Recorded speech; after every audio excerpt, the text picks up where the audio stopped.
ஒரே மழை. நேற்று 2 நாள் ஆரம்பித்த மழை இன்னும் விடலைங்க.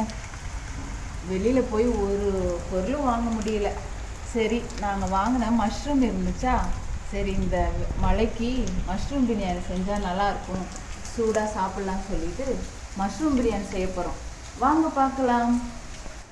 இப்போது மஷ்ரூம் பிரியாணிக்கு தேவையான கொஞ்சம் இன்க்ரீடியன்ஸ் நம்ம கிரைண்ட் பண்ணிக்கலாம். அதுக்கு பச்சை மிளகாய் 1 தான் இருக்குது. அதனால் புதினா, கொத்தமல்லி இலை கழுவி நல்லா சுத்தமாக இருக்குது, அதையும் போட்டுக்கலாம்.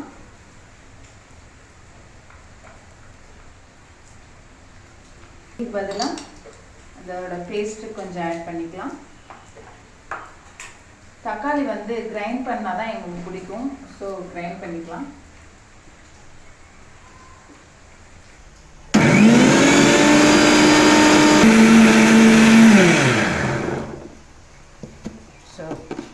ஸோ அரைச்ச மசாலா ரெடி. தட்டி காஞ்ச உடனே 1 ஸ்பூன் நெய் போட்டுக்கலாம்.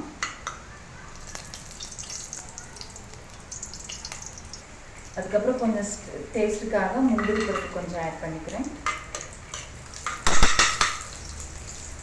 வாசனை பொருட்கள் கொஞ்சமாக ஆட் பண்ணிக்கலாம். அதுக்கப்புறம் வெட்டி வச்ச வெங்காயத்தை சேர்த்துக்கலாம். வெங்காயத்தை நான் நீளமாக நறுக்கலை, ஏன்னா எங்களுக்கு குட்டியாக நறுக்கினா தான் கொஞ்சம் இஷ்டமாக சாப்பிடுவோம். வெங்காயம் நல்லா பொன்னிறம் ஆகிற வரைக்கும் நல்லா வறுத்துக்கணும். அணியன் நல்லா பொன்னிறமாக ஆனதுக்கப்புறம் நம்ம அரைச்சி மசாலாவை சேர்த்துக்கலாம். நல்லா வதங்கட்டும்.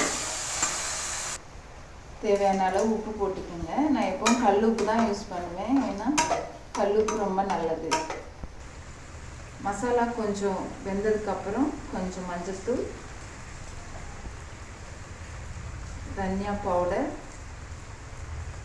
கொஞ்சமாக ஆட் பண்ணுறேன், ஏன்னா இது நெல்லூர் காரப்பொடி, ரொம்ப காரமாக இருக்கும்.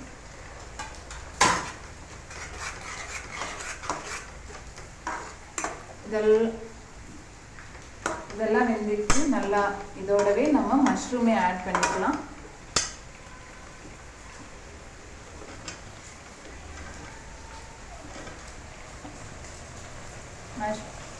மஷ்ரூம் ஆட் பண்ணி அந்த மசாலாவோட நல்லா வேக விடலாம்.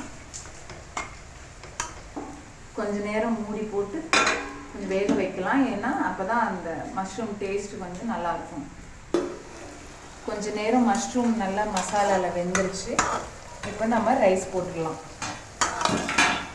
இப்போது நம்ம கழுவி ஒரு 10 நிமிஷம் ஊறின ரைஸை போட்டுடலாம். நான் பிரியாணி அரிசிலாம் யூஸ் பண்ணல, ஏன்னா பிரியாணி ரைஸு உடனே வாங்க முடியல, மழை ரொம்ப இருக்கிறதுனால.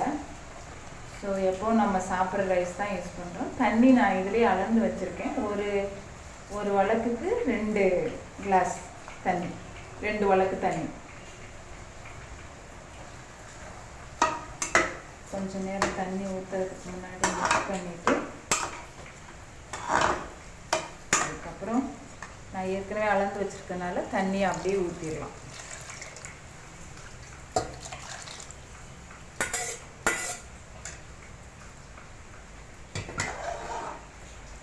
இப்போது உப்பு டேஸ்ட்டு பார்த்துட்டு நம்ம குக்கர் மூடி போட்டு,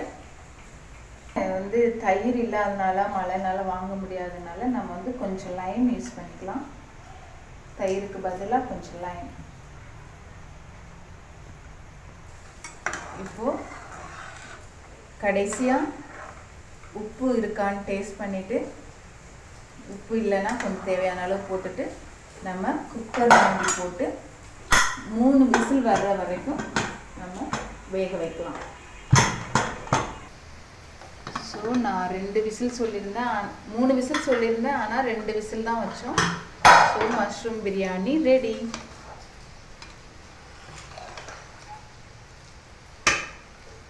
இந்த மழைக்கு சூடான மஷ்ரூம் பிரியாணி ரெடி.